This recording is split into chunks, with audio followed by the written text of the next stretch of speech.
अभिवादन स्वीकार करें। मैं उदय पठानिया। आज बिहार में एक बार फिर भाजपा यानी एनडीए के खाते में बहार आ गई और इस बहार की वजह से जो कांग्रेस के खाते में हार पड़ी है उसकी वजह से हमारा जो आज का ये मुद्दा है वो जुड़ा रहेगा। और सीधा मुद्दे की बात पे चलते हैं।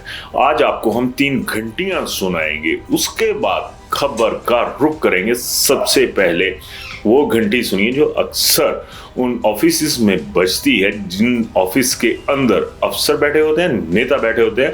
तो जरा उस घंटी की आवाज सुन लीजिए।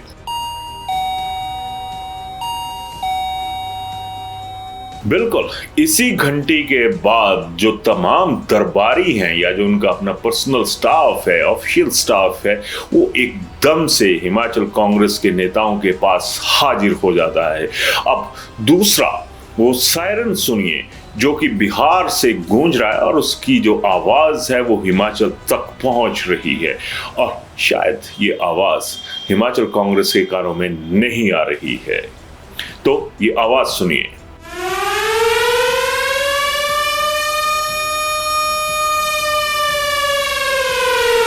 बिल्कुल ठीक इसी तरह से बिहार से आवाज आ रही है और हिमाचल एंटर कर रही है। हिमाचल के पहाड़ों से टकराकर इसकी इको भी बन रही है। लेकिन सवाल ये है कि क्या ये हिमाचल का जो हुक्मरान हैं, जो कांग्रेस सत्ता में बैठी है, उसको ये सुनाई दे रही होगी? अब तीसरी जो आवाज है उसे सुनिए, क्योंकि घंटियों का जिक्र हमने कर दिया, सायरन का जिक्र हमने कर दिया, लेकिन अब जो ये आवाज है वो जापान के टोक्यो में एक बहुत बड़ा घंटा है, उसके साथ ये आवाज जो है वो हमने रिकॉर्ड की है। तो जरा इसको सुनिए। सवाल उठता है कि क्या ये तमाम जो खतरे की घंटी के बाद, ऑफिशियल घंटी के बाद ये जो खतरे का घंटा बज रहा है, क्या ये किसी को सुनाई दे रहा होगा? अब जरूरी हो जाता है कि इस मुद्दे की विवेचना की जाए कि आखिर बिहार में ऐसा क्या हुआ जो अब हिमाचल में कांग्रेस की जो जमीन है उसमें दरारें आने की खबरें, सोशल मीडिया पर जो विचार हैं वो साझे होने शुरू हो गए हैं। अब सवाल ये भी है कि क्या इन दरारों को, क्या इन खतरे की आवाजों को ऑफिशियल बेल के आदी हो चुके पिछले 3 साल से कांग्रेस का जो कुनबा है वो क्या सुन रहा होगा? और बड़ी बात तो ये भी है कि हिमाचल में सबसे ज्यादा जो आरोप हैं वो यही लग रहे हैं कि यहाँ पर अनदेखी हो रही है। जो एक सामान्य आदमी की आम भाषा जो होती है उसमें मैंने खास मुद्दा आपके सामने रख दिया, क्योंकि मेरा जो स्वभाव है वो बिल्कुल ऐसा ही है कि जो आम आदमी की भाषा में बात हो उसी में बात की जाए।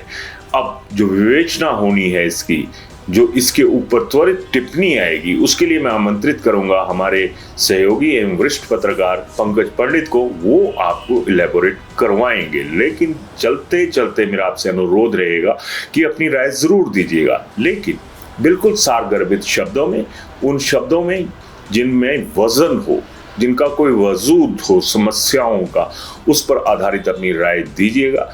हल्की राय देके खुद के मुद्दों को हल्का मत कीजिएगा। तो पंकज भाई, अब आप ये सीट संभालें।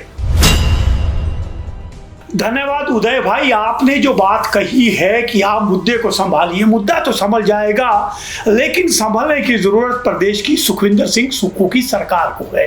हालांकि बिहार हमसे बहुत दूर है और अभी चुनाव भी बहुत दूर है, लेकिन जिस तरह की जीत प्रचंड वहां पे एनडीए की आई है उससे निश्चित तौर पे कहीं ना कहीं कांग्रेस की चूल्हे भी हिल गई है।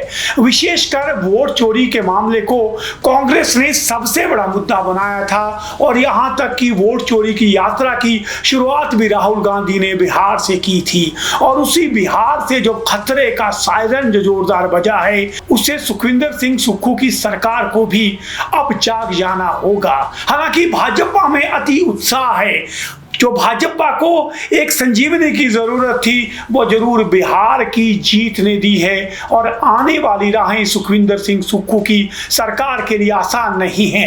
एक तरफ तो सरकार की जेब में पैसा नहीं है, वहीं दूसरी तरफ सरकार की तरफ से बोलने वाले जो चेहरे हैं वो भी बहुत कम है। सरकार की बात और सुखविंदर सिंह सुक्खू का बचाव करने के लिए सरकार में बहुत कम चेहरे हैं जो आगे आते हैं। और अब जिस पावर से जो है भाजपा ने जीत हासिल की है, प्रदेश में अब हमले बड़े होना तय है और इसकी शुरुआत जो है वो धर्मशाला में होगी। मौसम भले ही ठंडा होगा, शीतकालीन सत्र है, लेकिन सुखविंदर सिंह सुक्खू को तैयार रहना पड़ेगा कि बिहार की जीत का उन्हें जो आगाज है, उसका जो गति है, उसका पता उन्हें शीतकालीन सत्र में लग जाएगा जब भाजपा पूरी गति से उन पर प्रहार करेगी। मैं आपको बता दूं कि प्रदेश में इस समय जो हालात बने हुए हैं वो 3 साल पूरे होने को हैं और 3 सालों में अभी भी सुखविंदर सिंह सुक्खू और उनकी सरकार ने जो घोषणा पत्र जारी किया था उस पर भाजपा निशाना साधती रही है। और शीतकालीन सत्र में भी 1500 का मुद्दा सबसे बड़ा मुद्दा होगा जिस पर भाजपा इस सरकार को घेरने के लिए रणनीति बनाएगी। बिहार में यहाँ 1500 की बात हो रही है। बिहार में नीतीश की सरकार ने 10,000 रुपए प्रति महिला को देने की बात कही थी और वो सबसे बड़ा गेम चेंजर जो है वो बिहार के चुनाव में सामने आया है। मात्र मुद्दा 1500 का नहीं है, रोजगार का मुद्दा है। हर साल 5 लाख रोजगार का जवाब भी भाजपा सदन में सुखविंदर सिंह सुक्खू की सरकार से मांगेगी। और सबसे बड़ी बात, आने वाले हैं पंचायती और नगर निकाय चुनाव। ऑलरेडी ही सुखविंदर सिंह सुक्खू की सरकार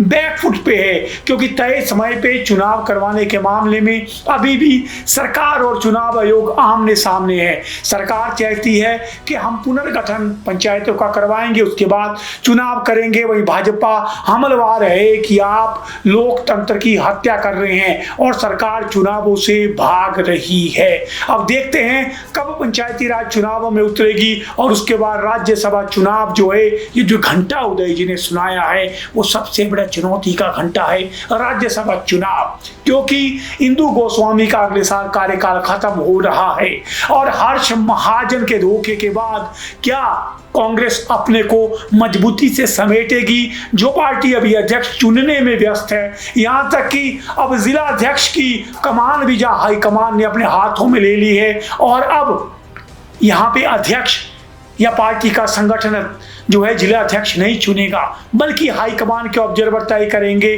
कि जिला के अध्यक्ष क्या होंगे।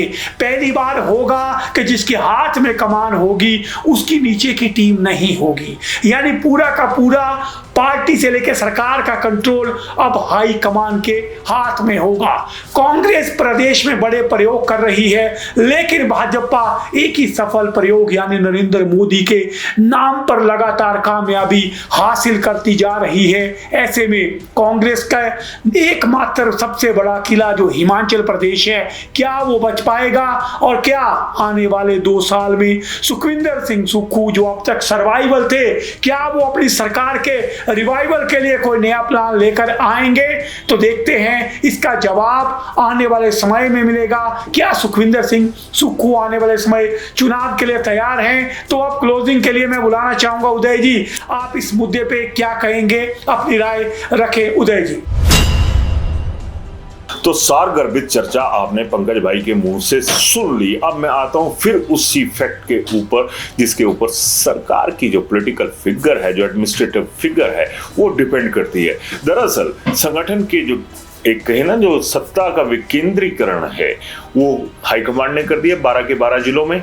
और अब बात आती है सरकार की। सरकार के तमाम जितने भी पदाधिकारी हैं, मंत्री से लेकर चेयरमैन वाइस चेयरमैन तक, उनमें 99.9% लोगों पर यह आरोप लगता है कि उन्होंने जमीन छोड़ दी है। और यह हकीकत भी है। आज वो पैटर्न हिमाचल में चल चुका है कि मंत्री तो आम आदमी से मिलते हुए नजर नहीं आते। एक दौर हुआ करता था कि सड़कों पर मंत्री रुका करते थे, बात किया करते थे, मुख्यमंत्री बाई रोड चलने के लिए तरजीह दिया करते थे। लेकिन ये रिवाज अब ये कोई नया नहीं है कि मुख्यमंत्री जो हैं अब वो सड़कों पर चलना पसंद नहीं करते। मंत्रियों के साथ एक कारकेट चलता है, उसके साथ सिक्योरिटी चलती है। मानो हिमाचल में ना जाने क्या हो गया है। और जिस रिवाज की मैं बात कर रहा हूं, ये तब पिछली जो सरकार है, जयराम ठाकुर की सरकार रही थी, उसी सरकार में ये नया वायरस फैल गया था। तो अब कांग्रेस की बात कर रहे हैं, क्योंकि आज बीजेपी और कांग्रेस ही मुद्दा है। तो यहां पर जो तमाम चीजें हैं उनमें मंत्रियों का भी रोल कहे ना कि अहम है। और मंत्री और चेयरमैन ना जाने किस वहम में है कि इसे अपना एक हक मान रहे हैं। आम आदमी के हक कहां पे गए?